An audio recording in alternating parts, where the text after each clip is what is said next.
Hello folks, welcome back to Java Object-Oriented Programming. We are in inheritance.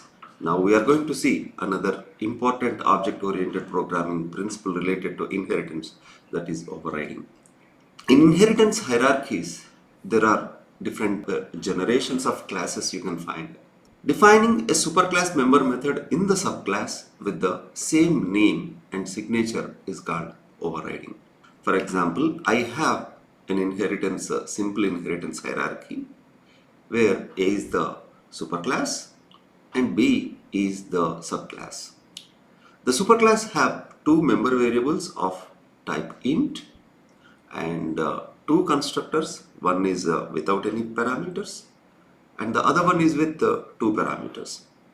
Along with that, one member method show without any arguments. When come to the subclass B, it have only one member variable of int called z and two constructors. One is without parameters and the other one is with parameter. The subclass also have a method called show without any parameters. If you closely observe, the signature of the superclass method show is exactly matching with the one in the subclass.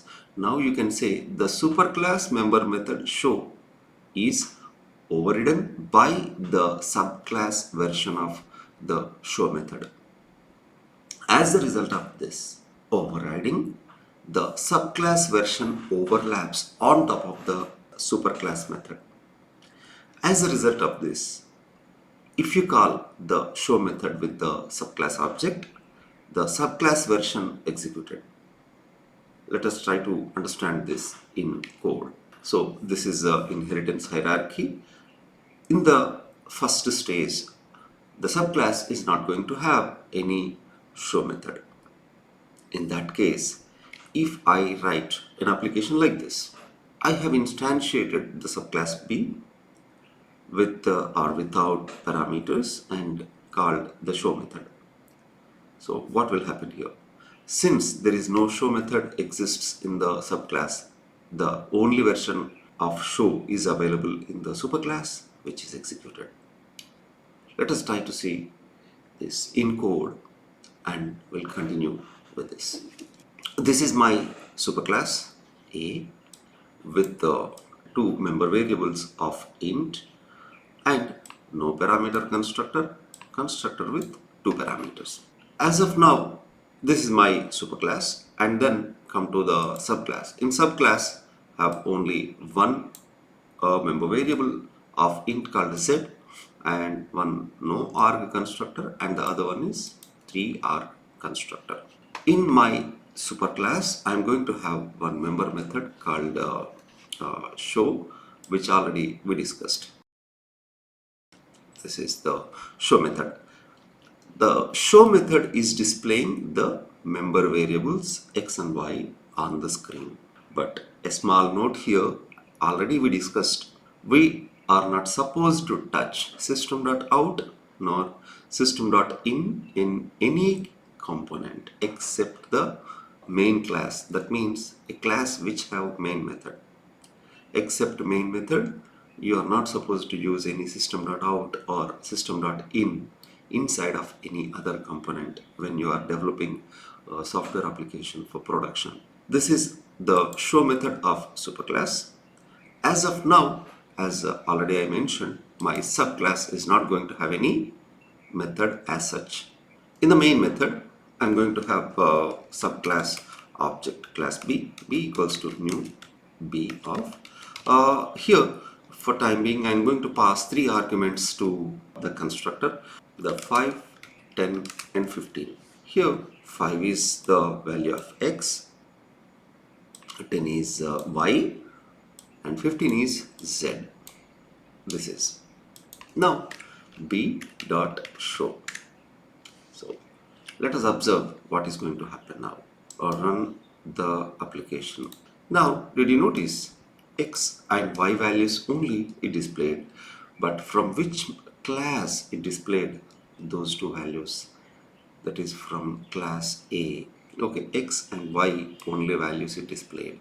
So this is in the case of we did not define show method in the subclass.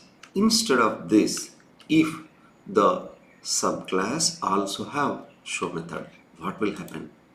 Subclass also have show method.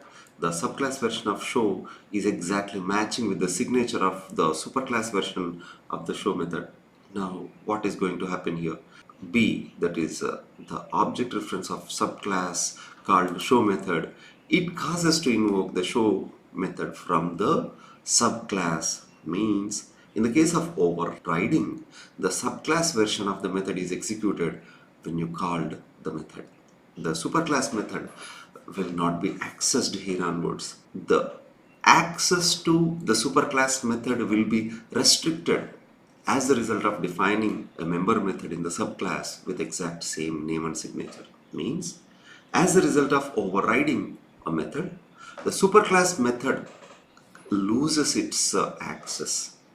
There onwards, the subclass version is executed, not the superclass.